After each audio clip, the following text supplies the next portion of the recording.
Hey guys, welcome back to part 2 of the how-to tutorial of how to make this HDPE slingshot from recycled milk cartons.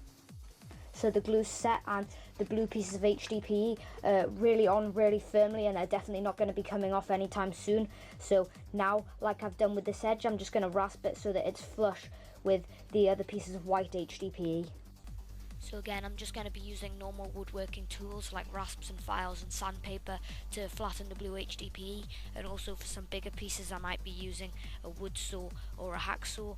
And then I also need to be really careful that if I'm rasping against a piece of HDPE, I don't pull it completely off the slingshot.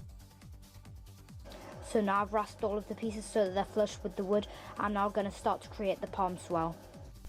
So first, to create the palm swell, I just use a rasp to file a half round dip into where the front of the top of part of my hand is going to go into the slingshot, just where the webbing between my thumb and finger is going to go, and then I start to round it so that it'll fit nicely into my palm. Unfortunately, some of the glue didn't bond with the HDPE that well, and I'm not quite sure why, but maybe I'll have to get some special plastic glue or something like that. So instead, I've had to put in some metal pins just by drilling holes in them at different angles and then super gluing them in. So once all of the pieces of HDPE are secured on with pins, I continue to shape the whole of the palm swell with rasps, and every now and then I take it out of the vise and just hold the slingshot to check that it fits into my hand. I'm also going to round all of the edges so that there's no sharp corners that would dig into my hand. Once I've rounded all of the palm swell and it fits nicely into my palm, I'm going to move on to doing the part where my fingers are going to rest against the slingshot. For this part of the slingshot, I'm not going to be following Yorksprov's Rambone files exactly, because I'm going to have like a little swell for my fingers here, but you can just have it exactly like Yorksprov's Rambone files or like this one, depending on which one you prefer. So to make the finger swell, I start by doing exactly the same as I did for the palm swell. I just use the half round rasp to file a groove into the HDPE, and then I'm going to do the same where my little finger goes this time, and then I'm just going to have the swell made for where my fingers are, and I'm just going to round all of the edges again so that it's really easy to hold on to and that there are no sharp corners that would dig into my hand when I pull back the slingshot bands.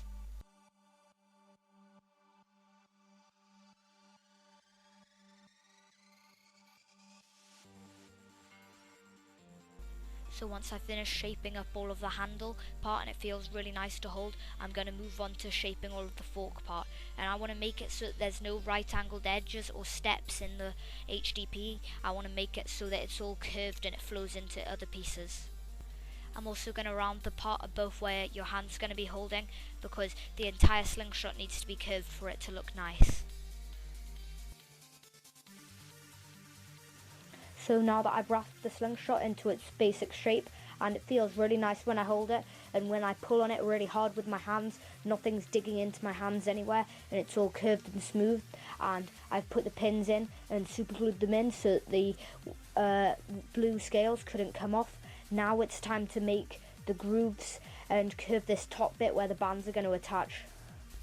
So for making the band attachment part, the first thing that I need to do is just curve the entire top part of the slingshot so that none of it would dig into the bands when I pull them back. Then I need to make a groove about 1/2 centimetre below where the front part of the slingshot is, and then that's just going to be for me to attach elastic bands round that are going to hold the rubber into place. And I'm just going to be using a rat tail file to make the groove, and I'm going to file it in halfway.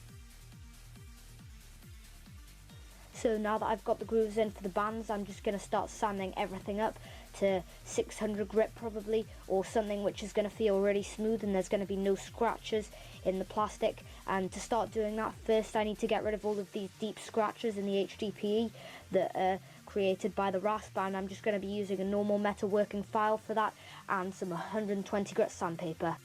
Occasionally, while I'm using the file on the HDPE, the file can get all blocked up from all the different parts of HDPE, so I'm going to be using a wire brush to unblock it, and then once I've gone over it with the file, I'll use some 120 grit sandpaper to get out any other scratches. And it's really important that you get out any deep scratches in the slingshot, because when you move on to higher grits of sandpaper, you're not going to be able to get them out.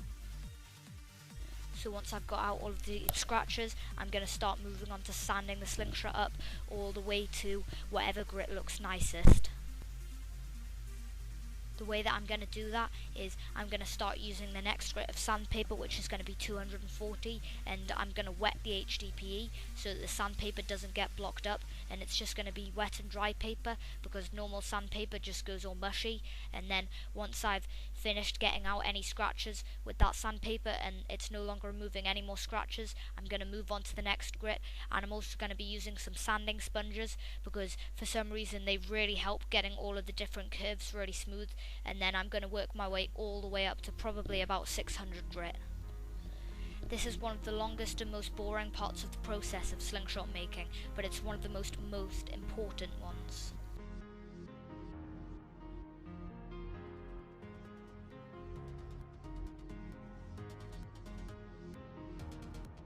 So this is what the HDPE slingshot looks like once it's done. Because it's made of HDPE, I don't need to give it a coating of anything, because the plastic's really durable and wear resistant, and it's also completely waterproof. I sanded all the way up to 800 grit, and it's so smooth, as you can see there. And I literally had to use the sanding sponge for about an hour and a half to get it all the way up to 800 grit, especially on this blue HDPE. There were one or two air bubbles, unfortunately, in the mold of the slingshot, so next time I'm going to be having to clamp it up much harder. But I've inspected the parts of the fork which are going to be taking all of the stress, and there are no air bubbles in them. And I've tested the slingshot in the vise, and it can easily hold 80 pounds of draw weight. So now all we need to do is put some slingshot bands on it and shoot. For attaching the slingshot bands, I'm not going to show you how to do it in this tutorial, because I've already got a separate tutorial just on how to make the slingshot bands, and that goes into a lot more detail than I'd be able to in this tutorial. If you don't already know how to make slingshot bands, then check out that tutorial.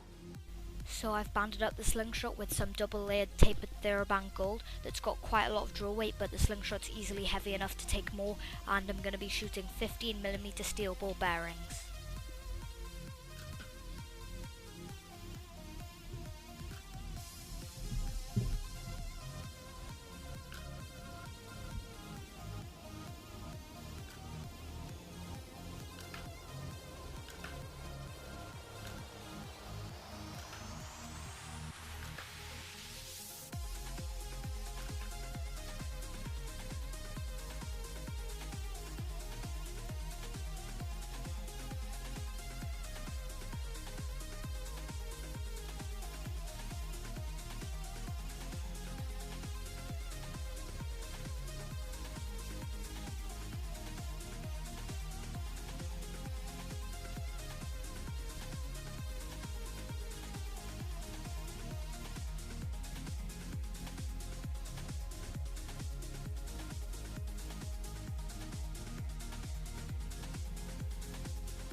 So thanks for watching, guys. I really hope that you enjoyed this video, and if you did, please hit the like button down below and subscribe. Also, if you've got any other suggestions that you want me to make for any future projects, just send me a personal message.